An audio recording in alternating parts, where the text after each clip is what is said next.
एका तरी मुलाचा मला असा फोन येतो की ताई बायको गेलीये, आज 1.5 महिना झाला येत नाहीये, आज 2 वर्ष झाली येत नाहीये, बाळणपणाला गेली, हिची आई पाठवत नाहीये. सगळ्या आयांना असं वाटतं की जावयांनी स्वतंत्रच राहावं, एकटंच राहावं. अपेक्षा फार वाढल्यात. जावई एकुलता एक पाहिजे आकाशातनं पडलेला, वरचं नको, पुढचं नको, मागचं नको, खालचं नको. सगळ्यांची अपेक्षा तीच. काय करायचं का आमच्यासारख्या एकुलत्या एक मुलांच्या आई वडिलांनी? कुठे जायचं? सगळ्यांना एकुलता एक कसा काय नवरा चालेल का? आम्ही काय करायचं मग? काय करूया? सगळ्या मुलींच्या आईंनो विचार करा. परवा मी वधूवर मेळाव्याला गेले नांदेडला. पोरीनी बायोडेटा सांगितला, मी सॉफ्टवेअर इंजिनियर आहे, मला 65,000 पगार आहे. ज्याला 65,000च्या वर पगार आहे त्यांनीच माझ्याशी संपर्क करावा. मुलगा शक्यतो पुण्यातलाच हवा, 2 BHK फ्लॅट असलाच पाहिजे, सासू सासरे फोटो पुरते चालतील. तिच्या आईला म्हटलं पोरगी फार स्पष्ट बोलते. त्यावेळेला तिला लहानपणापासून मी अगदी स्पष्ट बोलायला शिकवलेलं आहे, बोल्ड बनवली आहे, बोल्ड. म्हटलं ही तुमची सून म्हणाली तर करा विचार.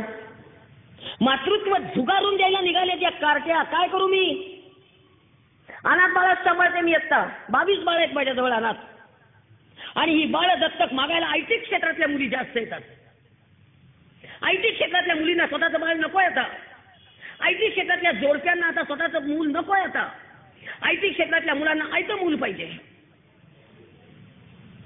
IT क्षेत्रातले नवरा बायको परवा बाळ मागायला आले होते, बसले. म्हटलं बसा, तरुण दिसताय, बाळ का दत्तक हवंय? नाही म्हणे मला 15 लाखाचं पॅकेज आहे, माझ्या नवऱ्याला 20 लाखाचं पॅकेज आहे, आम्ही दोघांनी बाळ जन्माला घालायचं म्हटलं तर 9 महिने गरोदरपणाचे आणि 6 महिने बाळ सेटल करण्याचे, आमचं 15 महिन्याचं नुकसान होतं मॅडम. बॅकलॉग कसा भरून काढायचा? बॅकलॉग कसा भरून काढायचा? म्हटलं अगं काय सुंदर असतं मातृत्व.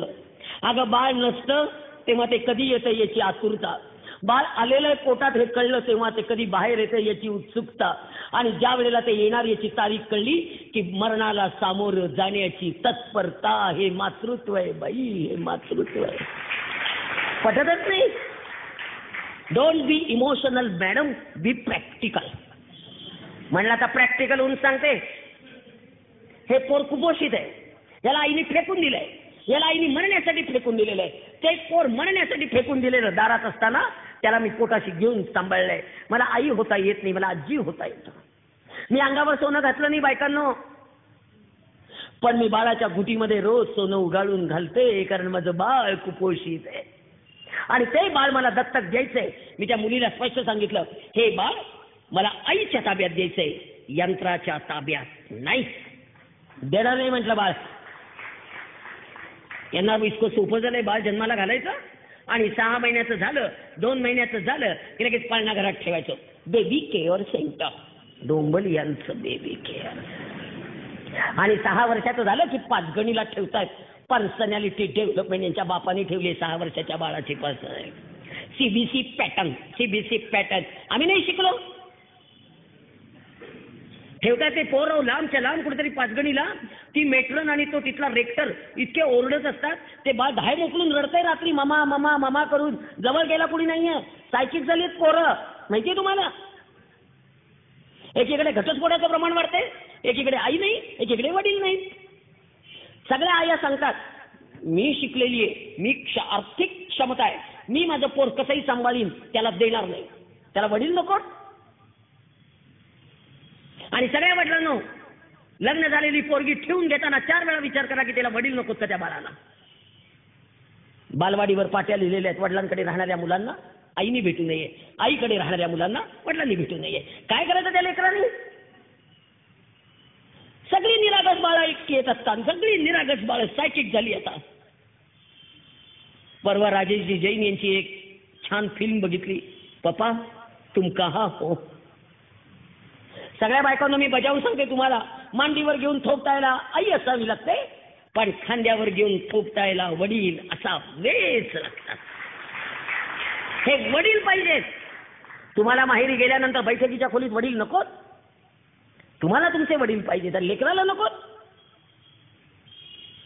काय ते इगो, काय ते डोकं, काय जिथे अन्याय होता तिथे जा ना ग निघून. हल्ली एक नवीनच फॅट निघाले हो. राखी पौर्णिमेला पोरगी आणायची आणि शिमग्याला सोडायची, शिमग्याला आणायची दिवाळीला सोडायची, आणि बाळणपणाला आणायची ती ठेवूनच घ्यायची, एकावर एक फ्री. फार आगाऊ नाही. एक बँकेतला अधिकारी मुलगा आहे, 90,000 पगार आहे. अगं त्याच्या आईने तो 4 वर्षाचा असताना त्याचे वडील वारले, त्याला इतकं चांगलं सांभाळलं, इतकं चांगलं सांभाळलं, इतकं चांगलं सांभाळलं, आणि त्याचं MSc BEd पोरीशी लग्न केलं. सून घरात आली, पहिल्यांदा लगेच दिवस राहिले आणि डॉक्टरांनी सांगितलं की बहुतेक जुळं असेल. नंतरच्या सोनोग्राफीत कळलं ते तिळ आहे. पोरीला बेडरेस्ट सुरू झाली, सासूने बेडरेस्ट काढली, प्रवास करायचा नव्हता, आणि हिची आई बाळंतीण ती पोरगी झाली, तिळ झालं, आणि डोकं बडवत आली. माझ्या लहान पोरीला कसं 3 पोरांचं करायचं व्हायचं, मी घेऊनच जाणार आहे, नशीब फुटलं तिचं. आणि गेल्या घेऊन आज 4 वर्ष झाली पाठवत नाही. तो जावई जाऊन पाया पडून येतो आणि त्याला मारतात धरून सगळे मिळून. इतका मार खातो, इतका मार खातो, इतका मार खातो, काही करत नाही, पण काही बोलूच शकत नाही. कायदा जेवढे वकील इथे बसले त्यांनी खरं मला सांगा, या कायद्याचं मी काय करू ते खरंच तुम्ही सांगा. इतकं एक कुटुंब व्यवस्थेला इतके धक्केच नसता, पोरं निरागस वेगळी, काय करावं मला काही कळे ना बाबा. एकीकडे वृद्धाश्रमांची संख्या वाढतीये आणि एकीकडे निरागस पोरं अनाथ आश्रमात. काय करायचं का? मुलींच्या आयांना जरा विचार करा ग. आता परवा मुलीचे वडील आले, मला म्हणतायत विदाऊट किचन घर असेल असाच जावई आम्हाला हवाय. म्हटलं असा जावई विदाऊट किचन घर असेल असा? बर. म्हटलं मग फुटपाथवरचा देऊ का?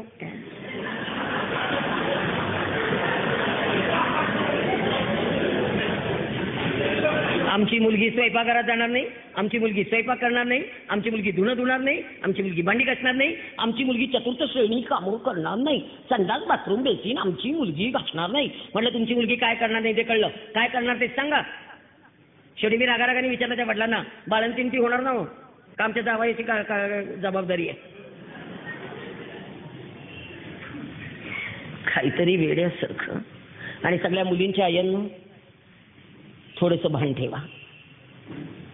याच्यामध्ये यांची चूक नाहीये असं मी म्हणत नाहीये. 100 ठिकाणी हे चुकत असतील, पण 1000 ठिकाणी आपण चुकतोय म्हणून बोलायचं. परवा एक बाई आल्या भांडत, तुम्ही पुरुषांना काहीच सांगत नाही. म्हटलं त्यांना सांगणाऱ्या 100 बायका आहेत, पण बायकांना सांगणारं कोणी नाही ना, म्हणून मला सांगावं लागतंय. काय करणार बायकांना? मी हे पण पुढे जाऊन सांगते. एका मुलीच्या अंगावर कोल्हापूरच्या सासूची तक्रार आहे. सून घरात येऊन 8 महिने झाले, सुनेच्या अंगावर मेहंदी काढलेली आहे. किती मेहंदी आहे? बोटापासून खांद्यापर्यंत, पायापासून इथपर्यंत, आणि पाठीला सगळे टॅटू. सुनेला विचारला हळद काढताना तुला इतकं कुणी रंगवलं? तेव्हा त्या मुलीने उत्तर दिलं, माझ्या मम्मीनी मुंबईहून एक कलाकार बोलवला होता, त्याला 50,000 रुपये देऊन माझ्या आईने माझं अंग रंगवून घेतलेलं आहे. काय करायचं या आईचं? परपुरुषासमोर पोरगी 8 तास मेहंदी काढा.